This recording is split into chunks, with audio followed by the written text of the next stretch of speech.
Uma pesquisa do Comitê Gestor da Internet no Brasil, o GGI-BR, mostrou que cresceu a quantidade de empresas brasileiras que armazenam dados biométricos de seus funcionários ou clientes. Esses dados são impressões digitais e reconhecimento facial. O aumento foi de 24% em 2021 para 30% em 2023. A mesma pesquisa também apontou que 60% dos brasileiros têm receio de fornecer seus dados biométricos. Os resultados foram lançados ontem pelo GGI e estão na segunda edição da pesquisa Privacidade e Proteção de Dados Pessoais. Mas será que há riscos em fornecer seus dados biométricos para uma empresa na internet? É possível levar um golpe com dados biométricos? Quem vai esclarecer esse assunto para a gente é a advogada especialista em direito digital, Vicky Buentes. Boa noite, Vicky. Bem-vinda ao Revista. Boa noite, Darcy. Muito obrigada. É um prazer estar aqui com vocês hoje. Legal. Doutora, vamos começar aí explicando o que são exatamente os dados biométricos e para que eles servem? Bom, os dados biométricos são aqueles dados que conseguem identificar um indivíduo única e exclusivamente. A Lei Geral de Proteção de Dados, inclusive, trata ele como um dado pessoal sensível. Como exemplo, você citou muito bem, a gente tem aí a impressão digital, a gente tem o reconhecimento facial, que as pessoas usam muito hoje em dia para desbloqueio de telefone, para aplicativos de banco. A gente tem também, inclusive, reconhecimento de voz e de íris. Agora, os riscos de golpes com dados são constantes no mundo online, né? A gente sabe disso. Como identificar possíveis golpes que visam capturar dados de biometria na internet? Olha, o usuário ele tem que estar atento a alguns detalhes, né? O golpe, a gente consegue identificar ele através de erros ortográficos. Às vezes a gente vê ali uma formatação que é muito diferente do que as empresas costumam utilizar.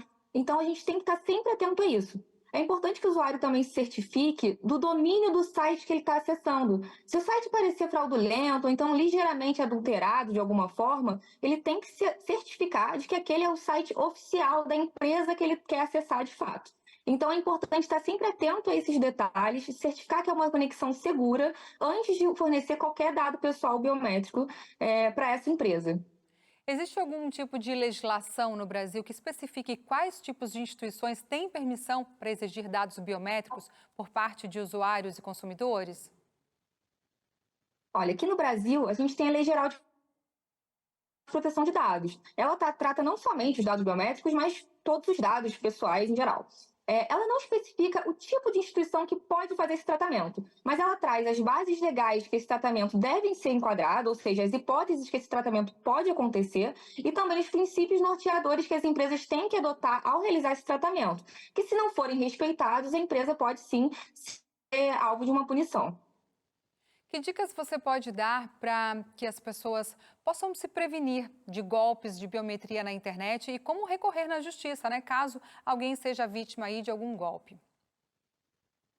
Olha, para se prevenir de sofrer esses golpes, é muito importante que a pessoa se certifique daquele site que ela está acessando. Conforme eu falei há pouco, a conexão tem que estar segura e o domínio tem que ser exatamente daquela empresa que ela está buscando. A gente também precisa ficar atento com relação aos links patrocinados nesses sites de busca, como o Google. Porque às vezes esses sites golpistas, o que eles fazem é justamente investir nesses links patrocinados para que o cliente, o usuário, quando ele busca aquele produto, seja o primeiro link que vai aparecer na plataforma. Então é muito importante se certificar do site que você está acessando, verificar se ele realmente pertence àquele grupo, a credibilidade daquele link e também ficar atento à origem da solicitação.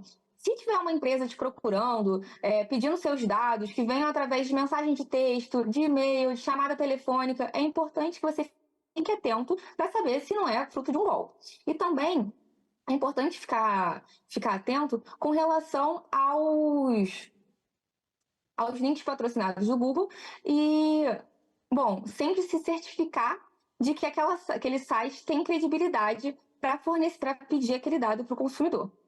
Você acha que faltam leis em relação ao uso de proteção de dados, assim? Ou está faltando fiscalização? O que falta agora aqui no Brasil? Bom, a Lei Geral de Proteção de Dados é uma lei recente aqui no Brasil e tem muita empresa que ainda não entendeu a importância dela.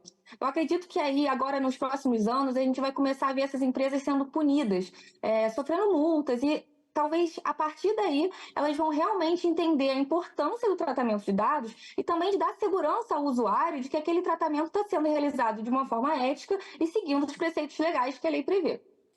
Vicky, é por falta de conhecimento, de informação, por que os brasileiros têm receio de fornecer dados para empresas? Ou por causa da quantidade de golpes que sofremos aqui pela internet todos os dias?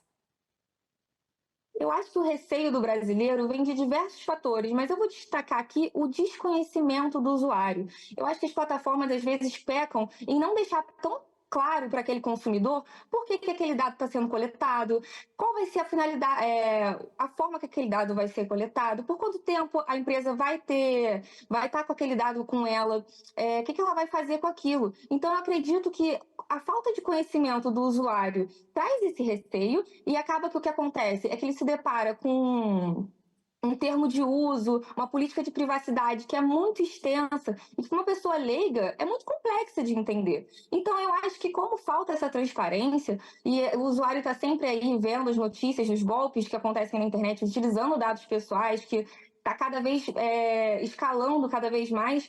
Então, esse receio acaba sendo muito justo e eu acho que as plataformas precisam se preocupar em mostrar mais transparência e clareza para aquele usuário que vai entender para que de fato aquele dado está sendo coletado. Verdade. Vicky, muito obrigada pelas suas informações, pela sua participação aqui no Revista, viu? Eu que agradeço, muito obrigada.